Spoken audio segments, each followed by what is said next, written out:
Sometimes, the most breathtaking stories aren't about what we see, but what we feel. Deep in the heart of Texas, a tale of extraordinary selflessness emerged, leaving an indelible mark. This isn't just a story, it's a testament to the quiet power of human grace that will touch your soul. And before we go deeper into this remarkable journey, take a moment to subscribe, because stories like this deserve a place in your life, stories that remind you of the goodness still present in this world. What happened in that small Texas town wasn't loud, wasn't broadcast, and wasn't wrapped in the kind of drama people usually chase. It unfolded quietly, like the soft rustle of wind through tall grass, witnessed only by a few, absorbed by even fewer, and understood in its fullness only by those willing to listen with their hearts. This is a tale carried on whispers, a collection of moments shaped not by grand gestures, but by choices that seemed almost invisible at first glance. To understand this story, you have to picture a town where time moved a little slower. Where the local diner still smelled like fresh coffee at dawn, and where the nights were lit by porch lamps and the steady hum of cicadas singing their nightly chorus.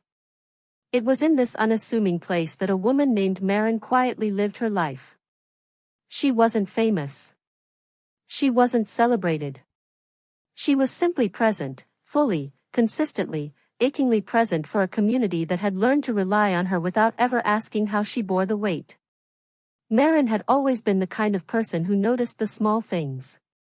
The forgotten grocery bags left on a counter by a tired single father. The hollow silence behind the smile of the old man who sat alone during the Friday fish fry. The way children sometimes look away when they're trying hard not to cry. She saw all of it. Not because she was searching, but because she cared enough to pay attention to the world around her. Most people didn't know the story behind her quiet devotion. They didn't know about the loss she had endured, or how she had once felt like she might never take another full breath again. But even in her pain, she made a choice, to let her grief shape her into someone softer rather than someone closed off. It was this choice that would later ripple through the entire town in ways no one expected. It began when the floods came, sudden, fierce, and unforgiving. The river that normally moved lazily through the edge of town swelled into a roaring force, swallowing roads, homes, and any sense of normalcy. People scrambled to higher ground. Families clutched the few belongings they could carry. And through the chaos, Maren moved with a calm that seemed almost unreal. She didn't wait to be asked. She didn't hesitate.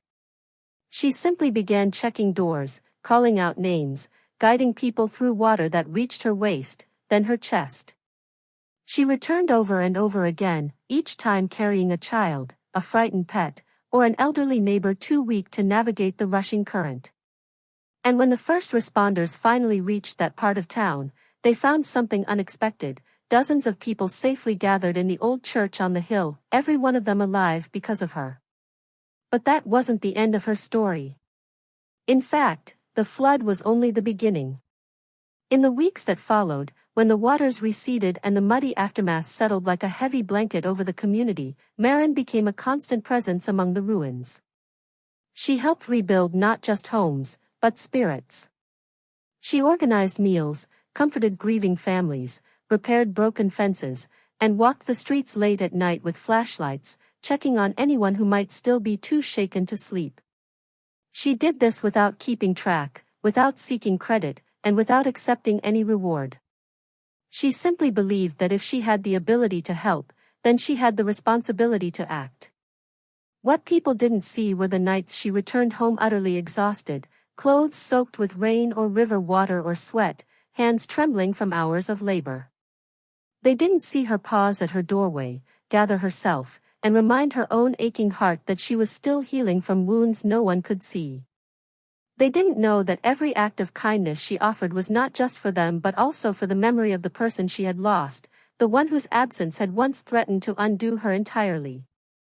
But the town felt her impact all the same.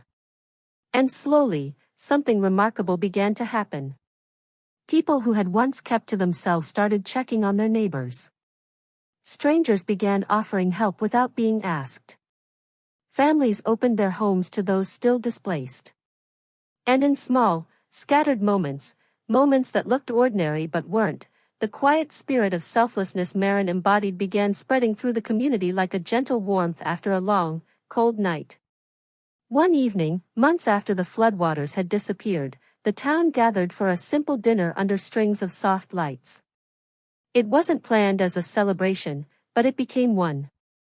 Laughter drifted through the air. Children played barefoot in the grass. Older couples swayed to music played from a single old speaker. And at the center of it all, without seeking attention, Maren sat quietly, watching the town she loved rediscover itself. People came up to her, one after another, each person offering gratitude in their own unpolished, heartfelt way. Some brought homemade pies, others brought folded letters, and one elderly woman simply placed her hand over Maren's and whispered, "You saved us." But Maren only smiled. She didn't see herself as a hero. She saw herself as someone who had once been shown kindness in her darkest hour and had chosen to give that same gift to others, again and again. Her belief was simple, that the human heart, when given the chance to heal, naturally seeks to help others heal too. This story isn't about the flood, or about destruction, or even about recovery. It's about the subtle, unspoken power of one person choosing compassion, and how that choice can transform an entire community. It's about the ripples created when someone lives not for recognition, but for connection. And it's a reminder that the most extraordinary acts of humanity often happen quietly, carried out by people who never expect applause.